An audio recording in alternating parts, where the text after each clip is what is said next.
So believe it or not, in Jiu-jitsu, you'll sometimes run into people who, when they're on the bottom, they'll take this kind of position. They'll grab their own lapels, bury their head, cross their lapels, face down, and just lie here and refuse to be turned over. Usually these are Judo guys, because in Judo, if I can stall for a certain length of time, I get stood back up. Sometimes they're like Greco guys, Greco-Roman wrestling guys who figured out to block a lapel choke.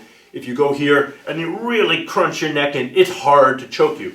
And unless you're a world-class clock choker or collar choker, or you have some other chokes that work against it, it's actually pretty tough to choke out a guy who's here with the sole intention of blocking the choke and not getting turned. So, I got asked what to do about this position, especially the guy's bigger, stronger, heavier. So I don't know about stronger, because he was pretty strong, but I'm certainly bigger and heavier than she is.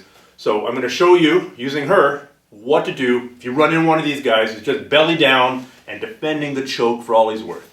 So I'm here. I just want to showboat, or I'm lazy, I'm out of shape, or she's past my guard, and I roll to my belly, and I hide my neck like crazy. So she's going to stand above me, heels basically right by my hip bones. You reach down, grab my belt with both hands, and then like a deadlift, lift me up. As soon as that happens, the heels pop in, and she falls to the side. So she's got her hooks in. Of course, in Jiu-Jitsu, this starts the clock. Now, she's going to bring both of her hands under my armpits. The first is going to grab the lapel. You can grab high, but you might need to slide down the lapel as you do the technique, or you can grab a bit lower and you don't have to slide, it's up to you.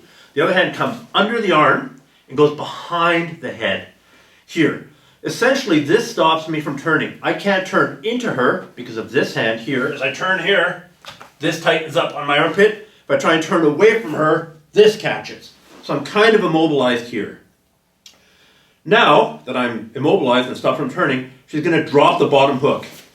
And she's going to start climbing to the mount. So this foot that was hooking here is going to transfer across to my other hip.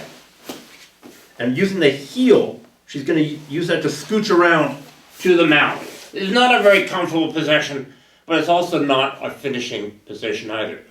One easy finish from here is the head and arm choke. She's just going to reposition this, keeping my elbow trapped with her head. Come around. I'll just turn here.